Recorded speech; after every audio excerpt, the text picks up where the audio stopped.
Next है bank of Baroda. जो bank of Baroda है वो बैंकिंग सेक्टर का एक स्टॉक है, लेकिन उसका जो जैसे कि वो लार्ज कैप कंपनी है, लेकिन उसका प्राइस एक नॉर्मल स्टॉक्स की तरह ही है 159 का। सो बैंक की बात है तो फाइनेंशियल से ही रिलेटेड होगा, लार्ज कैप कंपनी है और इसका रिस्क मॉडरेट है। तो चलिए जल्दी से फंडामेंटल एनालिसिस कर लेते हैं। इसका जो पी रेशियो वो 10% का है, सेक्टर का पी रेशियो 20% का है। पी बी रेशियो भी इसका कम है सेक्टर से, जो कि 0.89 है, और सेक्टर का पी बी रेशियो 2.18 है।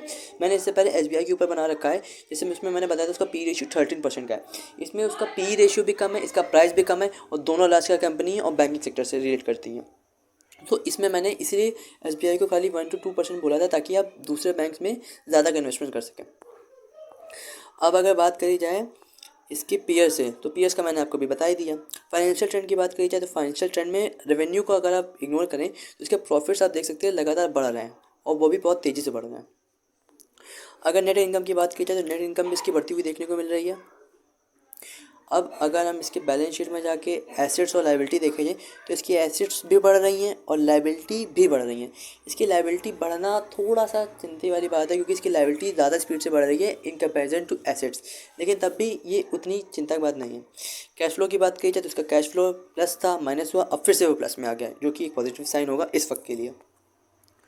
प्रमोटर्स होल्डिंग्स की बात करी जाए तो ये मेरे लिए एक इंपॉर्टेंट पॉइंट होगा आप लोगों के लिए। फॉरेन इंस्टीट्यूट ने इसमें होल्डिंग्स बढ़ा दी हैं, 7 से लेकर 9% तक होल्डिंग कर दी है। मैंने आपको कैसे में बताया है, जहाँ पे फॉरेन इंस्टीट्यूट ने हाथ रखा मतलब वो चीज़ आगे बढ़ेगी। तो फॉरेन इंस्टीट्यूट ने अगर इसे भरोसा दिखाया तो कुछ ना कुछ कंपनी का होगा ही। और अगर इसकी हम प्रमोटर्स होल्डिंग्स की बात किया जाए तो इन्होंने एक लेवल पे रखा है। सेम मैच जब हम लोग एस बी आई को देख रहे थे तो फॉरेन इंस्टीट्यूट ने भी होल्डिंग्स घटाई थी और प्रमोटर्स ने भी घटाई थी, लेकिन यहाँ पे दोनों बढ़ा रहे हैं। प्रमोटर्स तो कमी नहीं कर रहे हैं और फॉरेन इंस्टीट्यूट बढ़ा रहे हैं, जो कि इसके लिए एक पॉजिटिव साइन है। So in comparison S B I और बैंक ऑफ बड़ौदा में मेरा मानना है कि आप बैंक ऑफ बड़ौदा में ज़्यादा शिफ्ट होइए, क्योंकि इसका प्राइस भी कम है और इसकी होल्डिंग्स भी ज़्यादा सही हैं। और साथ ही साथ बैंक ऑफ बड़ौदा के रिलेटेड कुछ न्यूज़ आई है जो कि अभी मेरे को कंफर्म नहीं है, उसके लिए एक सेपरेट वीडियो होगी। सो अगर आपको बैंक ऑफ बड़ौदा में बाइंग करनी है तो आप आराम से 3 to 4% की कर सकते हैं। Thank you.